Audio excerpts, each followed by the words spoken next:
They slapped me with a $750 fine for fishing right by my own mountain retreat.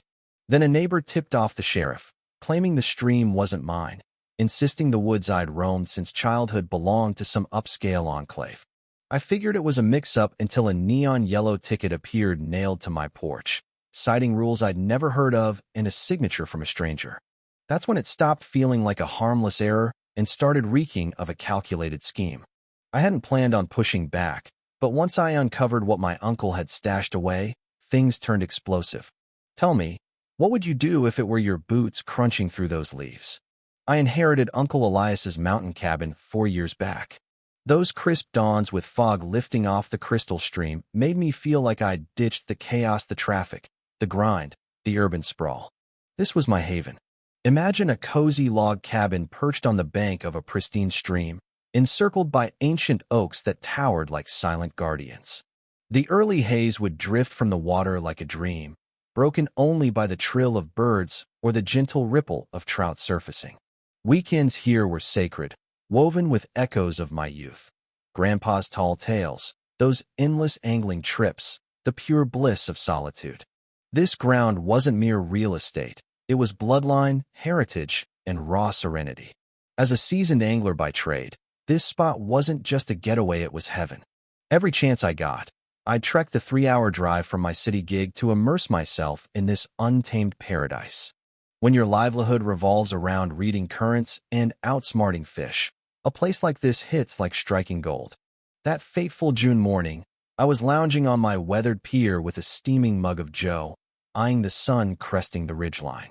The breeze carried that fresh, earthy scent, prime fishing conditions, and I spotted promising ripples along the pebbled bank. I'd prepped for this outing for months, rod tuned, licenses fresh, a full stretch of days ahead. I recall pondering my fortune, owning this untouched sliver of wild. But deep down, a nagging whisper warned that tranquility like this rarely endures. The outside world has a knack for barging in, and I sensed it edging nearer. I spent that dawn tracing familiar paths through my woods routes etched over generations, likely predating the cabin itself. The fishing was stellar. I hooked a hefty bass in the dense reeds by midday, the kind of catch that reignites your passion for the wild. The forest hummed with quiet life, my footsteps on damp moss, the rustle of leaves overhead. It was that profound fulfillment from mastering what you love. I wasn't intruding on anyone, keeping noise minimal, simply savoring my land as intended. As a pro angler, I live by respecting the ecosystem, the water, the wildlife. This struck the ideal harmony between thrill and stewardship. Those venerable oaks seemed to nod in approval, their limbs swaying in the summer gusts. Each stride felt innate, like I was woven into this legacy my kin had safeguarded for ages. Heading back, an odd unease gnawed at me. Then I spotted it, a garish yellow sheet flapping on my door like a bad omen. My gut twisted. Who'd pin something so brazen without cause? From yards away, I clocked the goofy cursive font, hardly official. I yanked it down and scanned it thrice before it hit. Rod usage disrupts neighborhood tranquility. Cease at once. Signed, Ridgeview Estates, HOA. I stood frozen, half laughing at the absurdity. Yellow paper, that font like a prankster's note. But the bossy tone churned my stomach. Later, while stowing my gear, I rummaged through Uncle Elias's old crates, faded angling journals, tarnished lures, tack stubs spanning decades. Tucked deep, something halted a brittle letter in his scrawled hand. One phrase leaped, "Never surrender this stream." I dismissed it as his ornery streak, maybe a spat over access paths.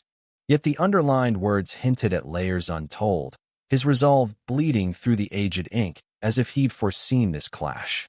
By late afternoon, around 5 p.m., a hum of an ATV echoed up the dirt lane. A sleek black utility vehicle rolled in, driven by a woman straight out of a glossy magazine. Sleek auburn hair, crisp linen ensemble, a grin that screamed insincerity. She halted dead in front of my SUV, eyeing me like a warden eyeing an inmate. Without dismounting, she barked, "You're shattering our calm, and I won't overlook it." Did she just lecture me? I've angled professionally for 15 years, and this upscale snob was schooling me on harmony. I shot back, "This is my turf. Licenses are solid. You've got no say." She smirked, as if my claim was a nuisance. Pointing at my tackle box, she sneered. Owning dirt doesn't mean you can jeopardize our enclave with your hooks, fisherman. The way she spat fisherman like filth. Her arrogance boiled my blood, but I held steady. She stayed perched. No hello, no pretense of neighborly chat, just queenly decree. I'm Carla, president of Ridgeview Estates HOA. And you? I said, Ethan, and I own this outright. She chuckled, that icy, knowing laugh. Well, Ethan, enclave membership demands duties you clearly ignore. Her poise unnerved me, like she clutched hidden aces. She brandished a hefty binder, waving it like a weapon. You're breaching enclave codes. Comply or face the courts. It reeked of rehearsal, but as she buzzed off, I knew this transcended rule set was vendetta. And she'd targeted the wrong guy. Uncle Elias had bequeathed more than logs and water. This was a fortress to defend, deeper than I'd grasped. Next dawn, I shook off the bizarre vibe, aiming to reclaim my escape. Sun pierced the oaks, woods prime for angling. I wolfed breakfast, double-checked kit, and ventured deeper. Trails snaked through lush glades, natural pools teeming with life, that hush reminding you of true peace. But unease lingered. I hoped sticking remote would dodge drama. Wishful thinking types like Carla don't relent. By 11 a.m., unnatural sounds pierced, doors slamming, boots stomping my path. I wheeled to face a deputy trailing me. Even innocent, a badge in the wild spikes nerves. He was burly, mid-40s, exuding veteran poise. Deputy Ramirez, he said, requesting my angling docs. Mine were impeccable, pro status demands it. He scrutinized thoroughly, dates, photo match, even rod tags. Respectfully, he returned them. You're the pro angler who took over Elias's spread, he noted warmly. He swore this was top fishing turf around. His nod carried authentic esteem, easing me. But we weren't solo. Carla's ATV lurked at the edge, her on speakerphone, ranting theatrically. Deputy Ramirez, this violator's armed with gear, flouting enclave ordinances. Ramirez glanced her way, irritation flickering. He boomed.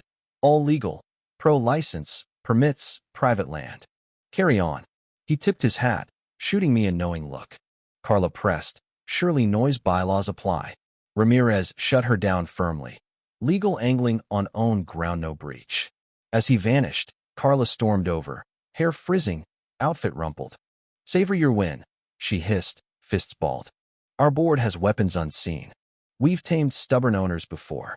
Her outsiders, jab stung like my trade, didn't fit her pristine vision. Prejudice seeped, beyond mere spats. Back home by 4 p.m., hoping she'd fold post Ramirez, but no, a bulky envelope jammed in my door from Ridgeview Estates, HOA legal. Inside, a slick doc on fancy stock. Gear disturbance as Class A infraction, $750 due in 10 days, or suit. Intimidation pure, legalese to cow most. Hours later, forwarded emails flooded. Enclave threat alert. Carla blasting a scanned ticket HOA-wide, branding me a menace with fabrications. Isolation hit hard. Store clerks averted eyes. Gas pump guy feigned busyness. Postmaster ghosted. She'd turned welcome to exile overnight. That night, I phoned my lawyer, Thompson. Snap pics of all ticket, notice, emails, he urged gravely. Faking docs for cash? That's fraud, felony level. Stakes soared. This was criminal.